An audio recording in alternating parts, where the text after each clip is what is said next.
Paul a prié pour les saints afin qu'ils soient remplis de la connaissance de sa volonté, avec toutes sortes de sagesse et d'intelligence spirituelle. Colossiens 1:9. L'intelligence implique un sens ou une compréhension plus complète de ce qui est connu, avec la faculté d'appliquer cette connaissance à sa valeur juste.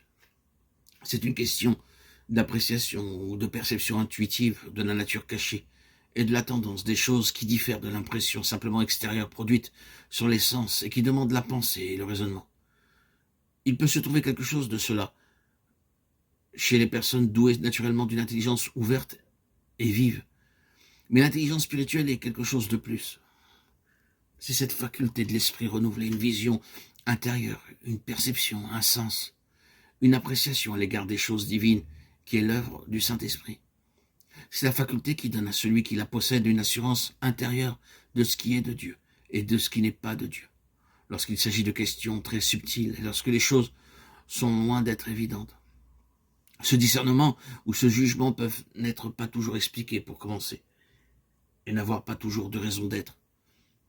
Ils sont tout simplement là et très réels pour ceux qui les possèdent. L'intelligence spirituelle est l'une des choses les plus importantes dans l'équipement de tout chrétien revêtu d'une responsabilité. Donner à quelqu'un une place de responsabilité dans les choses de Dieu ou que quelqu'un prenne une telle position sans qu'il possède cette capacité, ce sera compromettre l'œuvre de Dieu et mettre tous ceux qui y sont liés dans une situation fausse et dangereuse. Il faut plus qu'un simple bon sens commun et un bon jugement naturel dans les choses éternelles et spirituelles. Le seul objet et le seul but prééminent de cette faculté spirituelle, c'est la connaissance de Dieu. Et peu importe combien grande et complète est la connaissance de l'homme dans les choses naturelles, la seule condition indispensable pour avoir une responsabilité dans l'œuvre spirituelle, c'est de connaître Dieu dans une mesure qui dépasse toutes les capacités ou les possibilités naturelles. Aucune capacité ne pourra remplacer l'intelligence spirituelle. Il faut que tous ceux qui sont touchés par ce qui est dit ou fait trouvent dans celui qui parle et qui agit une connaissance personnelle, réelle, vivante et véritable de Dieu, une intelligence spirituelle profonde.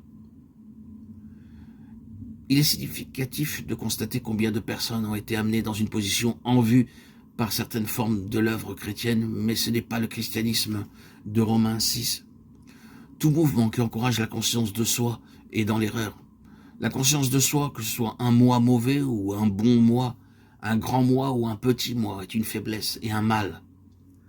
Tandis que tout ce que nous disons ici est nécessaire, nous croyons que si nous éclairons un grand fait, cela ne doit pas nous amener à tourner les yeux sur nous-mêmes et nous amener à une analyse personnelle, à une introspection dangereuse. Ce serait fatal. Christ est notre seule occupation sûre et saine, et c'est lui qui nous délivre de nous-mêmes. Il faut que nous ayons fait une expérience fondamentale et décisive afin que nous sachions par une loi établie et un gouvernement intérieur si nous franchissons la ligne de Christ pour revenir à nous-mêmes, dans nos propres âmes. Un chemin simple, humble et désintéressé est un surchemin. Ne cessons donc jamais de nous appuyer sur le Seigneur dans une faiblesse consciente, de peur d'agir dans l'âme et non dans l'esprit.